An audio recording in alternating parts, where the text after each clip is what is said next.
Hello my dear friends and students, welcome to English Max. हम लोग idioms कर रहे थे और एडियम्स में हम थीम वाइज लेके चल रहे हैं, जिसमें से एक थीम हम लोग कर चुके हैं, वो थी एनिमल्स पर। और उसके पहले भी एक थीम हम लोगों ने की थी, वो थी कलर्स पर। तो एनिमल्स और कलर्स पर जितने भी एडियम्स थे, जितने भी का मतलब सारे नहीं, जितने इंपॉर्टेंट है जो अक्सर एग्जाम में आते हैं, वो हम लोग कर चुके हैं। आज की जो आपकी एडियम है वो है बर्ड्स और इंसेक्ट की सीरीज। ठीक है, बर्ड्स और इंसेक्ट की सीरीज के बाद जो अगली सीरीज आने वाली है वो बॉडी पार्ट्स पर है, जो कि इस पर भी बहुत सारे क्वेश्चंस पूछे जाते हैं। अब बॉडी पार्ट्स करने के बाद फिर हम आप लोगों को मिसलेनियस की सीरीज़ देंगे, और मिसलेनियस में करीब करीब 2 से 3 वीडियो तक बन सकते हैं। ठीक, वो 2-3 बनने के बाद फिर आपके साथ प्रैक्टिस सेट की शुरुआत होगी, और करीब 3-4 प्रैक्टिस सेट करेंगे 50-50 क्वेश्चन के करीब। तो वो करीब 200 के करीब क्वेश्चन हम लोग करेंगे प्रैक्टिस सेट में। ठीक है, फिर इडियम्स ख़त्म होते ही आपके साथ वन वर्ड सब्स्टिट्यूशन शुरू हो जाएगा। वन वर्ड ख़त्म, इसके इडियम ख़त्म होने के बाद ही वन वर्ड पे काम करेंगे। और इस बीच में एंटोनियम और साइनोनियम शुरू करने जा रहा हूँ, इसी हफ्ते में शुरू करूँगा। एंटोनियम और साइनोनियम में 2 तरह का चलेगा। एंटोनियम साइनोनियम हम लोग करते रहेंगे, मतलब अल्फ़ाबेटिकली ABCD करके चलते रहेंगे। एक दिन में A का, B का, C का देखेंगे कितने दिन में हो जाएगा। एंटोनियम साइनोनियम एक साथ चलेगा, और उसका प्रैक्टिस सेट लगातार कंटिन्यू रहेगा। ठीक है, उसको प्रैक्टिस सेट, यानी कि एंटोनियम साइनोनियम ख़त्म करने के बाद करेंगे, प्रैक्टिस सेट साथ में चलेगा। ठीक है, और एडियम्स ख़त्म होने के बाद वन वर्ड सब्स्टिट्यूशन स्टार्ट कर देंगे। तो इस तरह से आपका वोकैब वाला पोर्शन ख़त्म होता रहेगा। और उधर ग्रामर में हम लोग प्रीपोजिशन चल ही रहे हैं। प्रीपोजिशन एक तरह का ख़त्म हो गया है, फिर फिक्स प्रीपोजिशन शुरू करना है, और जो ख़त्म हुआ है उस पर प्रैक्टिस सेट जल्दी ही आपको मिलने वाला है। ठीक है, तो इस तरह से सिस्टमेटिकली चलता रहेगा सब कुछ। तो चलिए शुरू करते हैं। आज हम लोग अपने बर्ड्स और इंसेक्ट्स पर जितने भी इडियम्स हैं, इसके पहले जो 2 पढ़ चुके हैं, एनिमल का और कलर का, जिन लोगों ने नहीं देखा हो देख लीजिए। और भी जो प्रीपोजिशन वगैरह के हैं, और उन वीडियोस को भी आप लोग देख लीजिए। ग्रामर भी पढ़ते चलिए साथ में, केवल वोकैब से काम नहीं चलेगा। और जो लोग नए हैं वो लोग चैनल को सब्सक्राइब कर लें। ठीक है, लाइक शेयर करना आपकी मर्जी है, सब्सक्राइब कर लीजिएगा ताकि आपको इससे ये सारी चीज़ें मिलती रहें। ठीक है, तो स्टार्ट करते हैं हम लोग आज बर्ड्स और इडियम्स पर। वो बर्ड्स और इंसेक्ट्स पर वो सारे इडियम्स जो प्रीवियस ईयर एग्ज़ाम में आए हैं। यहाँ जितने भी इडियम्स हैं सब प्रीवियस ईयर एग्ज़ाम में आए हुए हैं। ठीक है, अब पहला देख लीजिए। इसमें से जो पहला है वो है a bird in hand is worth two in bush. ये प्रॉवर्ब भी है। ठीक है, ये केवल इडियम नहीं है, ये प्रॉवर्ब है। A bird in hand is worth two in bush मतलब क्या हुआ इसमें? इसकी हिंदी होती है 9 नगद न 13 उधार। 9 नगद, नगद का मतलब समझ रहे हैं ना, कि मान लीजिए कोई आदमी कोई सामान लेता है और उधार कर देता है तो 13 रुपये, और नगद लेता है तो 9 रुपये। तो उधार के 13 रुपये से अच्छा है 9 नगद। ठीक है ना। एक और मुहावरा है इसी का, आधी छोड़ पूरी को धावे, आधी रहे न पूरी पावे। मतलब हाथ में आधी थी, जैसे एक आपने कहानी सुनी होगी, एक कुत्ता, उसके मुंह में रोटी का टुकड़ा था, आधी रोटी लेके जा रहा था एक पुल पर से होता हुआ। अब मान लो ये पुल है, इस पुल पर से कुत्ता जा रहा था, और ये नदी है, ये पानी है। तो ये जब कुत्ता इस पर से जा रहा था, आधी रोटी उसके मुंह में थी, तो परछाई में देखा एक कुत्ता दिखाई दिया, उसके मुंह में भी आधी रोटी थी। तो ये महाशय क्या किए, तो इन्होंने गुर्रा के सोचा कि उस वाली रोटी को भी ले ले, हमारे पास पूरी हो जाएगी। जब ये गुर्राने के लिए मुंह खोले तो पता लगा जो इनके मुंह में थी वो भी गिर गई, तो जो परछाई में थी उसकी भी गिर गई। ठीक है, ये चीज़ होती है। और जो ये वाला मुहावरा है a bird in hand worth two in bush, इसकी एक कहानी है कि एक शिकारी था, मतलब एक बहेलिया था। तो एक बहेलिया था, उसके हाथ में एक चिड़िया थी। एक चिड़िया उसने पकड़ रखा था, और उसने देखा कि झाड़ी में 2 चिड़िया बैठी हुई हैं। उसने सोचा कि इसको छोड़ के हम उन दोनों को पकड़ लेते हैं।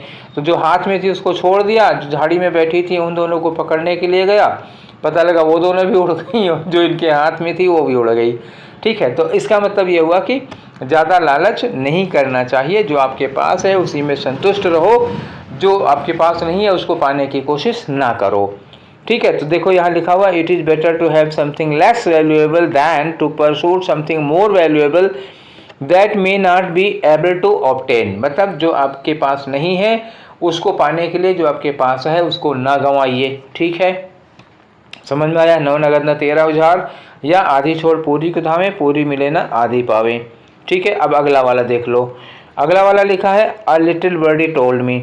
अ लिटिल बर्ड टोल्ड मी, इसका मतलब जानते हो क्या होता है? जैसे आपसे किसी ने कुछ पूछा कि यार बताओ, ज़रा बताओ, ये आपको कहाँ से पता चला। किसी ने कोई सीक्रेट बात बताई, आपने कहा कि यार बताओ बताओ कहाँ से पता चला। अब सामने वाला बताना नहीं चाहता कि उसको ये चीज़ें इन्फॉर्मेशन मिली कहाँ से। तो जब वो सोर्स ऑफ इन्फॉर्मेशन नहीं बताना चाहता तो कहता है a little bird told me. A little bird told मी का मतलब हम सोर्स ऑफ इन्फॉर्मेशन आपको बताना नहीं चाहते हैं। ठीक है, when one does not want to reveal the source of the information, यही कहा ना, जब आदमी नहीं चाहता बताना सोर्स ऑफ इंफॉर्मेशन। ठीक है, क्लियर हो गया? तो आदमी कहता है अ लिटिल बर्ड टोल्ड मी। अब आ जाओ, ये तीसरा वाला इडियम है।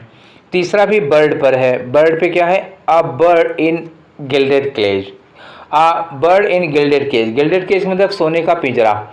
तो सोने के पिंजरे की चिड़िया। तो सोने के पिंजरे की चिड़िया का मतलब क्या हुआ? देखो, कोई चिड़िया चाहे सोने के पिंजरे में बंद कर दो, लेकिन आज़ाद तो नहीं होती ना, होती तो गुलाम ही है, होती तो कैद ही है। ठीक है, भले सोने के पिंजरे में बंद करो, सोने की कटोरी में खाने को दो, कितना भी बढ़िया कीमती बेशकीमती चीज़ खिलाओ, लेकिन वो है बंदी। तो वही चीज़ है a bird in gilded cage का मतलब कोई आदमी कितनी भी सुख सुविधाओं में रह रहा हो, कितनी भी सुख सुविधाओं में रह रहा हो, पर वो आज़ाद नहीं है, स्वतंत्र नहीं है, तो उसी को कहते हैं a bird in gilded cage. देखो, to live a life of wealth and luxury. ठीक, देखो फिर से, to a life of wealth and luxury, एक ज़िंदगी जो वेल्थ और लग्जरी से भरी हुई है, सुख सुविधाएं आराम से भरी हुई है, ऐशो आराम बहुत हैं, लेकिन but to be without true freedom, happiness, contentment, ना संतुष्टि है, ना खुशी है, और ना ही फ्रीडम है। ठीक है, तो उसी आदमी को कहते हैं a bird in gilded cage, सोने के पिंजरे में बंद चिड़िया। ठीक, आदमी के लिए लगाओगे तो कब यूज करोगे समझ में आ गया होगा। अगला है a bird of feather. Birds of feather का मतलब क्या हुआ? समान पंखों वाला। ये फेदर का क्या होता है ना, ये फेदर होता है पंख। तो जब दो चिड़ियों के पंख एक समान होते हैं तो कहा जाता है birds of feather. Birds of feather का मतलब क्या हुआ? इसका मतलब दोनों एक ही स्वभाव की, एक ही रंग रूप की, एक ही चाल चलन की, एक ही आदत और हैबिट वाली, एक ही नेचर वाली बर्ड्स होंगी। ठीक है, आदमियों के लिए यूज किया जाता है तो कब यूज किया जाता है? जब दो लोग कैसे होते हैं? Like minded people. सिमिलर या लाइक माइंडेड पीपल का मतलब जब दो लोगों की सोच एक जैसी होती है। सिमिलर या लाइक माइंडेड पीपल, जब दो लोगों की सोच एकदम एक जैसी होती है, एक दूसरे से मिलती जुलती सोच होती है, तो कहते हैं बर्ड्स ऑफ अ फेदर। हालांकि ये एक प्रॉवर्ब है, उसको कहते हैं birds of a feather flock together, मतलब चोर चोर मौसेरे भाई। Birds of a feather flock together, या एक ही थैली के चट्टे बट्टे उन्हें कहा जाता है। ठीक है, प्रोवर्ब्स मैंने पढ़ाए हैं, आप देख लीजिएगा। अगर आपको प्रोवर्ब्स जानना हो तो प्रोवर्ब्स का वीडियो 2 पार्ट में हमने ऑलरेडी अपलोड कर रखा है। जिन्हें प्रोवर्ब्स में इंटरेस्ट हो वो प्रोवर्ब्स देख लीजिए। ठीक है, अब एक है बर्ड्स आई व्यू। तो बर्ड्स आई व्यू ये बहुत बार आ चुका है, मतलब इसको आप मोस्ट इम्पोर्टेंट में समझ सकते हैं। बर्ड्स आई व्यू का मतलब क्या होता है? ऐसे समझ लो जैसे ये ज़मीन है, ये ज़मीन है, और चिड़िया कहाँ से उड़ती जा रही है? यहाँ उड़ रही है। तो ये चिड़िया जब नीचे देखेगी तो उसको क्या नज़ारा हुआ? ऊपर से नीचे का नज़ारा देखेगी ना। ऊपर से नीचे का नज़ारा देखेगी तो मतलब क्या हुआ? बड़ा स्कोप होगा, बड़ी माइन्यूट नज़र से देखेगी। ठीक है, तो वही कहा जाता है bird's eye view. Bird's eye view का मतलब क्या हुआ? A view looking down at an object area from high elevation. काफ़ी ऊंचाई से जब हम यहाँ से नीचे की ओर देखते हैं तो उसे कहा जाता है बर्ड्स आई व्यू। या एक और तरीका होता है, जैसे ऊपर का कोई अधिकारी होता है, जैसे यहाँ देखो, अ कंसिडरेशन ऑफ प्रॉब्लम और situation from a comprehensive perspective.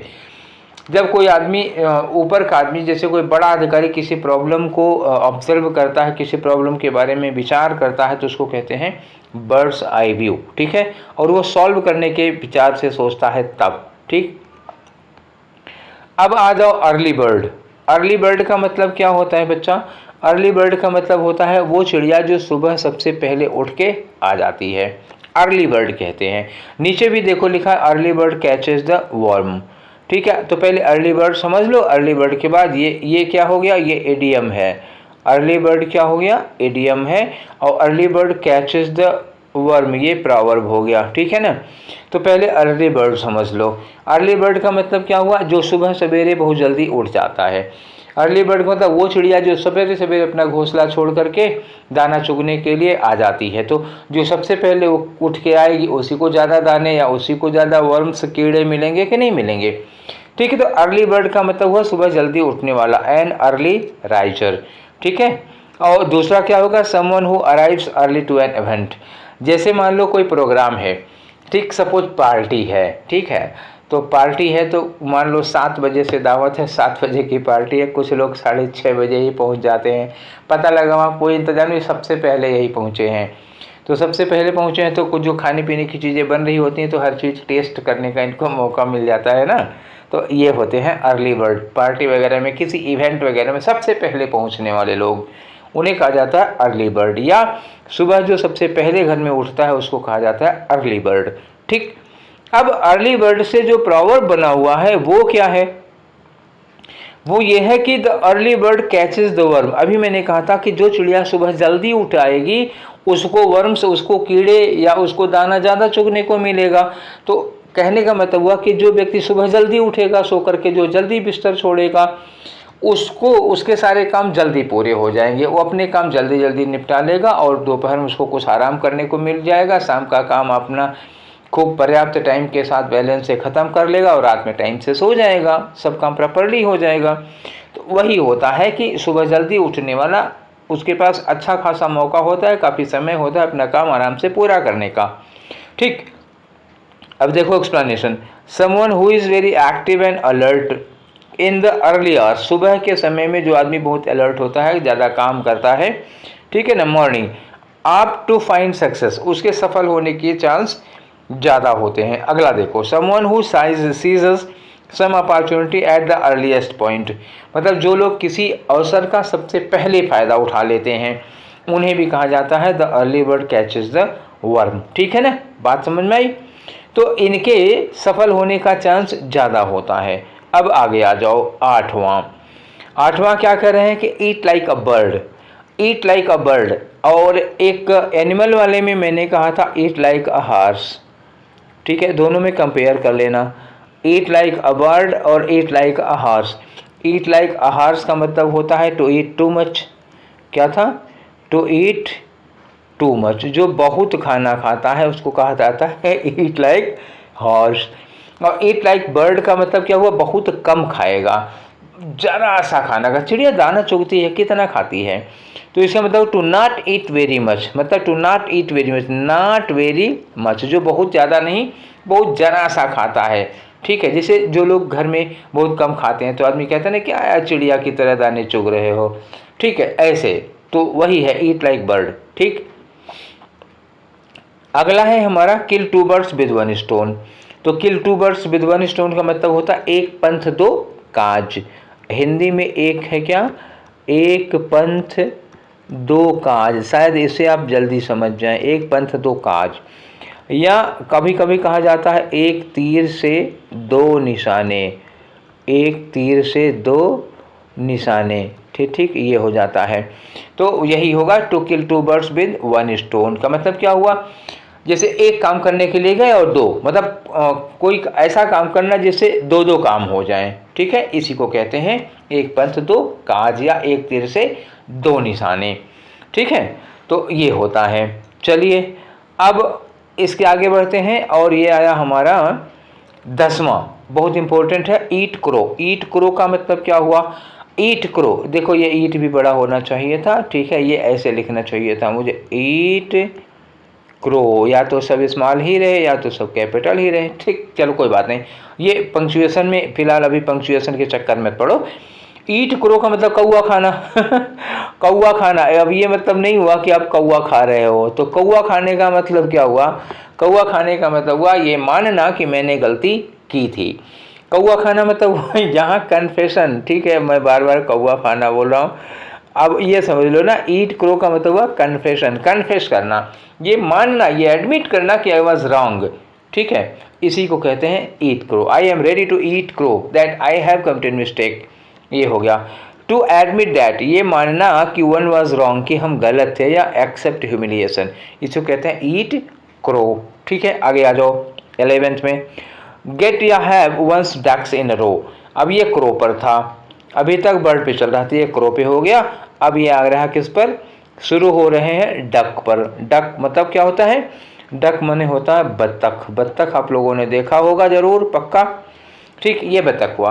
तो बतख पर कुछ इडियम्स हैं, चलो देखते हैं बतख पे कौन कौन से हैं। एक है टू गेट या to have once ducks in रो। तो डक्स इन रो का मतलब क्या हुआ, आपका हर काम क्या है, वेल ऑर्गेनाइज्ड है। क्या है, वेल ऑर्गेनाइज्ड या वेल इन ऑर्डर। ठीक है ना, वेल इन ऑर्डर मतलब क्या हुआ, आपका हर काम क्या है, बहुत ही सुव्यवस्थित है। कैसा है, सुव्यवस्थित है, एकदम सब साफ सुथरा, नीट एंड क्लीन, बहुत व्यवस्थित। ठीक, उसको कहते हैं get your ducks in row या have your ducks in row. ठीक है, फिर देख लो एक बार, लिखा कंप्लीटली प्रिपेयर्ड और वेल ऑर्गेनाइज्ड। इसकी मेन जो मीनिंग है, मेन मीनिंग है वेल ऑर्गेनाइज्ड। ठीक है, अब अगला आ जाओ, play ducks and drakes. Play ducks and drakes, इसका मतलब जानते हो, प्ले डक्स एंड ड्रैक्स का जो एकदम सीधी मीनिंग आती है वो है फिजूल खर्ची करना। क्या करना, फिजूल खर्ची करना, पैसे को उठाना, लुटाऊपन जैसे होता है। ठीक है, तो वो है मेन, तो यही है बेसिक, जो अभी तक जितने एग्जाम में आए हैं वो इसी सेंस में आया है, फिजूल खर्ची करना या पैसे को फालतू बर्बाद करना, लुटाना। तो ये होगा प्ले डक्स एंड ड्रैग्स। ठीक है, अब यहाँ लिखा है टू स्क्वांडर समथिंग। स्क्वांडर का मतलब वही होता है लुटाना, पैसे को बर्बाद करना, फालतू खर्च करना। ठीक है, अब आ जाओ 12 हम लोग कर चुके हैं, ये रहा 13 में एक है असिटिंग डक।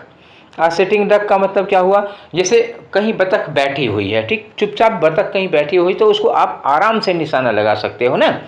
सिटिंग डक का मतलब क्या हुआ, जिसको आप आराम से निशाना लगा सकते हो। इसका मतलब क्या हुआ कि ये सेफ नहीं है, ये क्या हो गया, अनसेफ हो गई पूरी तरह से, या अनप्रोटेक्टेड हो गई। ठीक है, या easy to catch, easy to prey, ये हो गई। ठीक है, अब देखो मीनिंग में आ जाओ। मीनिंग में लिखा है टू बी वल्नरेबल। वल्नरेबल मैं बता चुका हूँ, वल्नरेबल मतलब जिसको आप आसानी से पकड़ सकते हो, जिसको आप आसानी से हार्म पहुंचा सकते हो।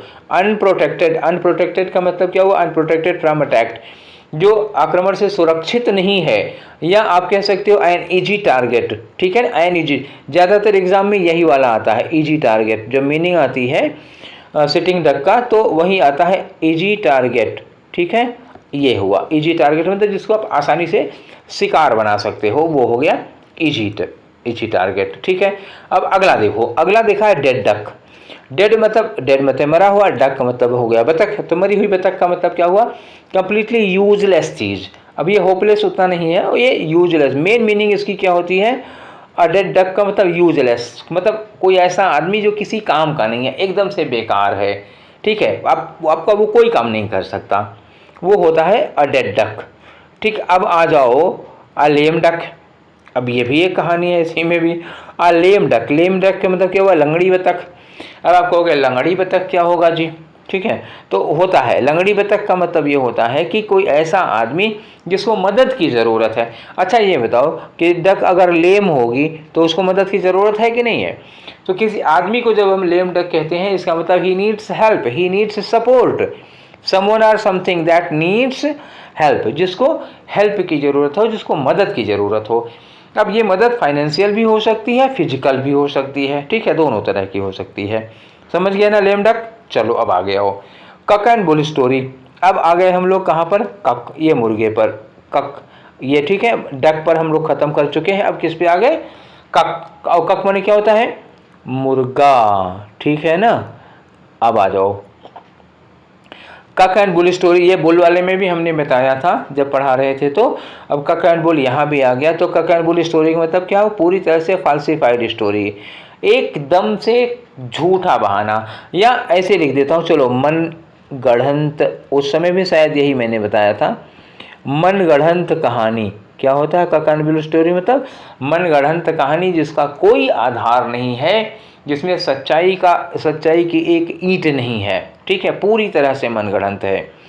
अब आ जाओ अगला, ये है ईगल आई। ईगल आई, ईगल तो जानते हैं ना, ईगल क्या होता है? बाज। बाज। अब बाज की जो आंखें होती हैं, बाज की आंखें, अब आप समझ रहे होगे ना कितने मतलब दूर तक देख लेती हैं, कितना सटीक देख लेती हैं, तो वो होती है बाज की आंखें। ठीक है। अब बाज जो सोचो आसमान में कितना ऊपर उड़ता रहता है और नीचे उसको शिकार देखता है, सीधे टारगेट झपट्टा मारता है, चूकता भी नहीं है निशाने से। तो इसका मतलब हुआ कि बहुत दूर से सही चीज़ देख लेना।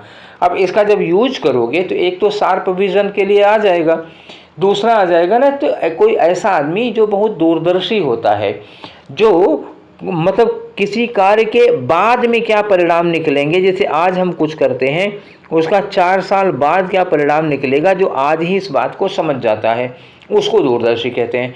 दूरदर्शी जिसको हम लोग कहते हैं फार साइटेड। फार साइटेड का मतलब दूर तक देखने वाला और भविष्य में आगे तक की सोचने वाला, दोनों होता है फार साइटेड का मतलब। ठीक है, तो दोनों सेंस में यूज किया जाएगा ईगल आई। देखो 3 यहाँ सेंस मैंने ले रखे हैं और तीनों सही है। एक तो एक्सीलेंट आई साइट, मतलब आपकी निगाह बहुत तेज है, स्पेशली समथिंग इन पर्टिकुलर, खास किसी खास मामले में आपकी ज़्यादा ही है।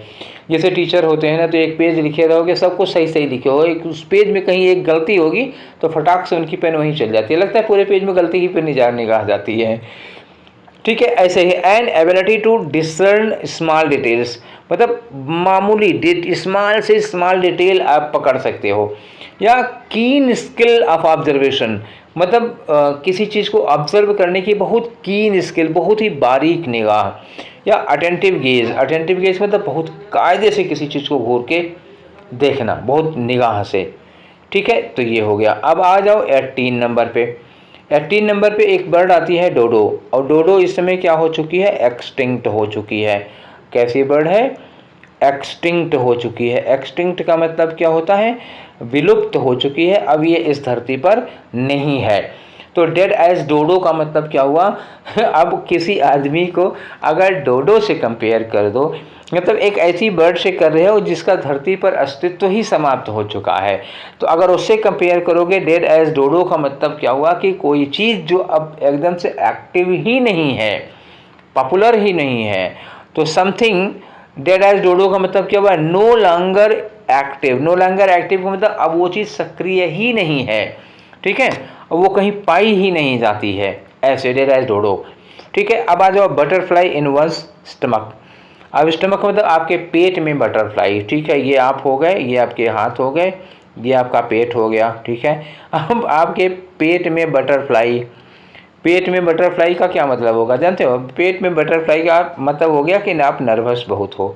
ठीक है, जैसे कोई ये कहे कि when I was first going to deliver a speech, जब मैं पहला भाषण देने जा रहा था तो there was butterflies in my stomach, मतलब मैं बहुत नर्वस था। ठीक है, जब मैं पहली बार भाषण देने जा रहा था तो I have butterflies in my stomach, मतलब क्या हुआ कि आई वाज वेरी नर्वस।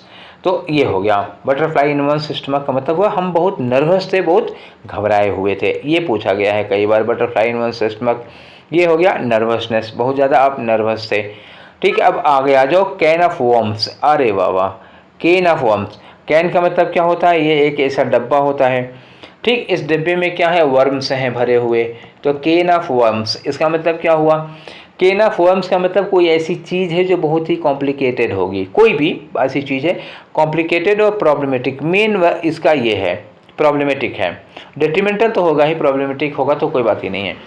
तो या डिफ़िकल्ट टू एंटिसिपेट होगा, जिसका हम पहले से अनुमान नहीं लगा पाते हैं, अनएक्सपेक्टेड या डिफ़िकल्ट टू एंटिसिपेट, यही है। ठीक है, तो मान लो कोई केन है और उस केन में वर्म्स हैं, इसका हमें पहले से अंदाज़ा तो होता नहीं है, तो केन ऑफ वर्म्स का मतलब कोई ऐसी चीज़ जो बड़ी प्रॉब्लम करने वाली है, बहुत प्रॉब्लम खड़ी करने वाली है।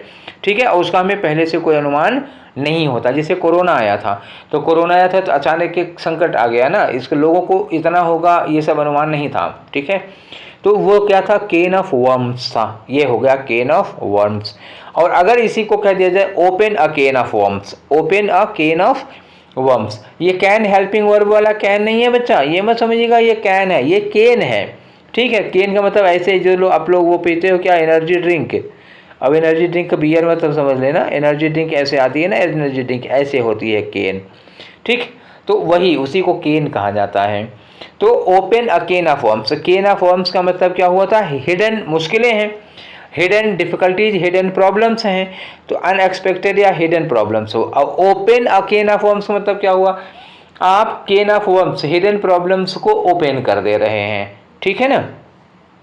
तो आप कोई ऐसा काम कर रहे हैं जिससे आपके सामने मुश्किलें ही मुश्किलें आने वाली हैं, कुछ ऐसा आपने कर दिया जिससे ढेर सारी मुश्किलें आ गई, ठीक है। जैसे हम कहें कि by criticising his boss he opened a can of worms, अपने बॉस को क्रिटिसाइज करके, अपने बॉस की शिकायत करके उसने केन ऑफ वर्म्स खोल दिया, मतलब अपने लिए मुसीबतें ही मुसीबतें खोल ली, तो ये कहा जाता है open a can of worms, ठीक है।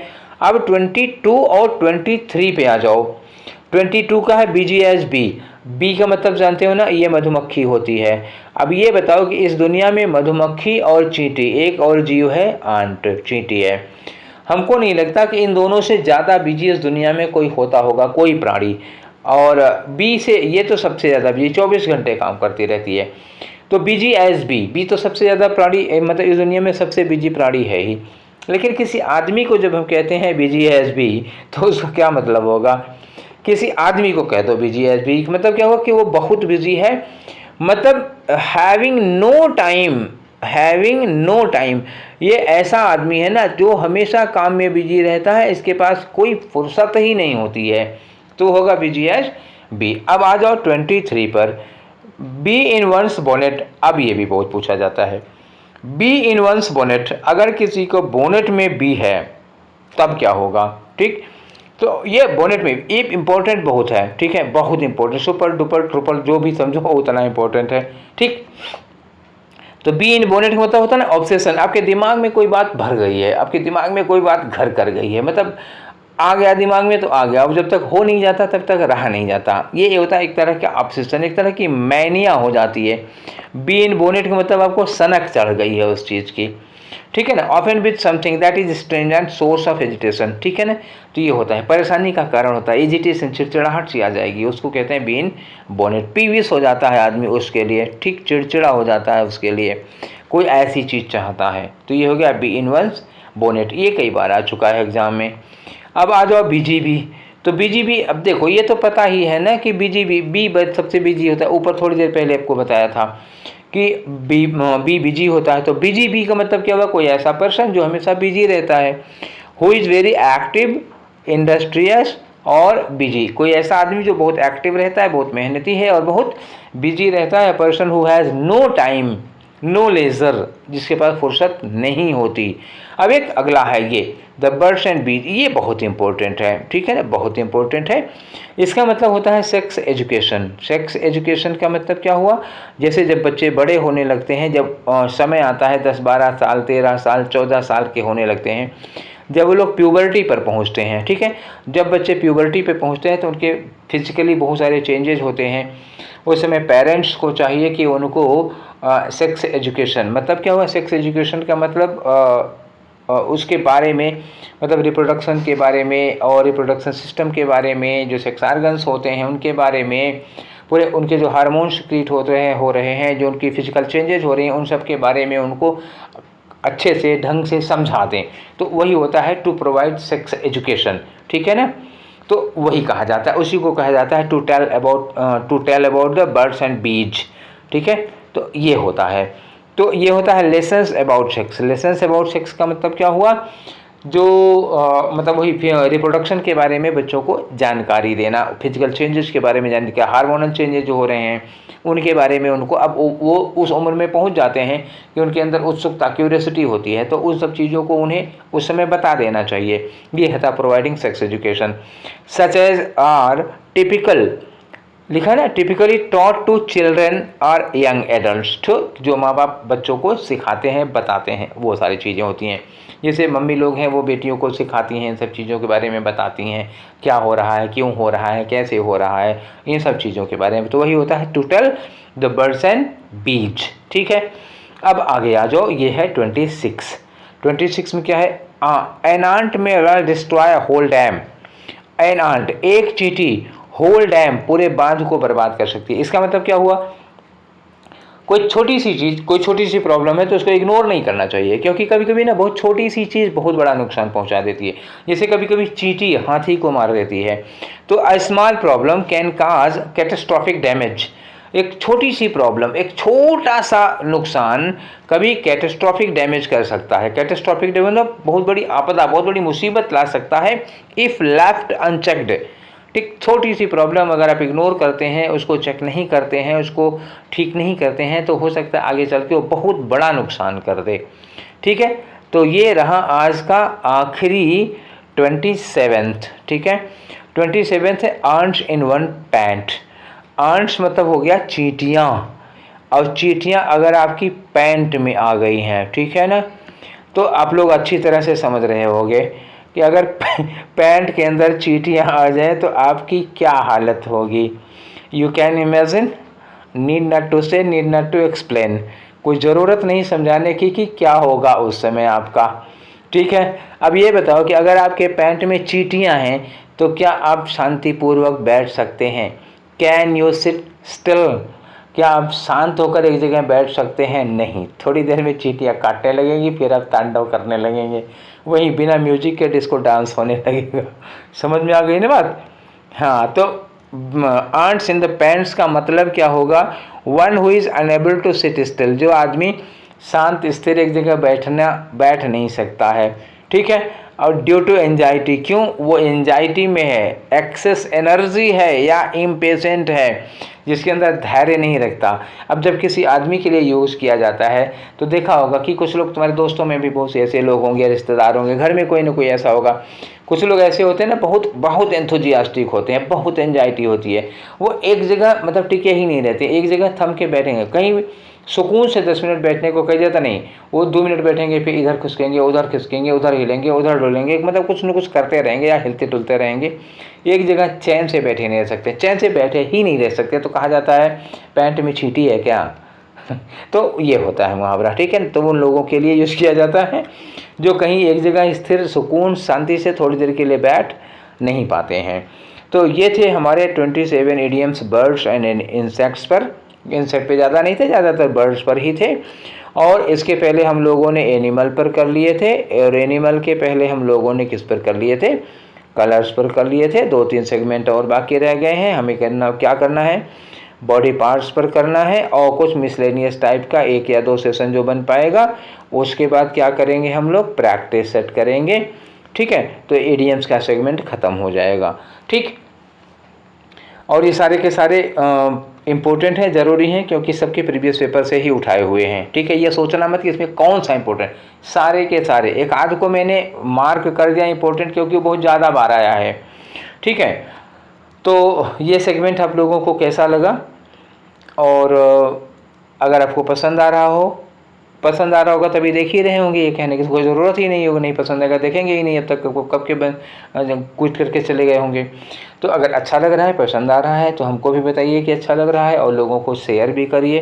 देखिए, शेयर ज़रूर करिए भाई, आप शेयर करेंगे तो आप समझ रहे हैं ना कि इससे हमारा क्या फ़ायदा होगा। ठीक है, तो अच्छा लग रहा है तो शेयर करो, शेयर करने में आपका कुछ नहीं जाता। और लाइक पर भी एक उंगली रख दिया करो, बहुत देर नहीं लगती। और कोई पर्सनल वजह है तो कोई बात नहीं है, तब मैं नहीं कहूँगा। ठीक है, या कमेंट करोगे तो अब क्यों ये शर्माते हो कि हम कमेंट करेंगे तो लोग देख लेंगे मेरा नाम कि फलाने ने कमेंट किया है। कोई अगर ख़राब काम कर रहे हो तो कोई बात नहीं तो कमेंट करने में आई थिंक कि किसी की ह्यूमिलिएशन या किसी के अपमान की बात तो है नहीं। तो अगर मन करे तो कमेंट लिख दिया करो, लाइक कर लिया करो और शेयर कर दो। ठीक है, तो फिर मिलेंगे इसी तरह के शानदार वीडियोज़ के साथ नेक्स्ट टाइम में। Till then take care, thank you.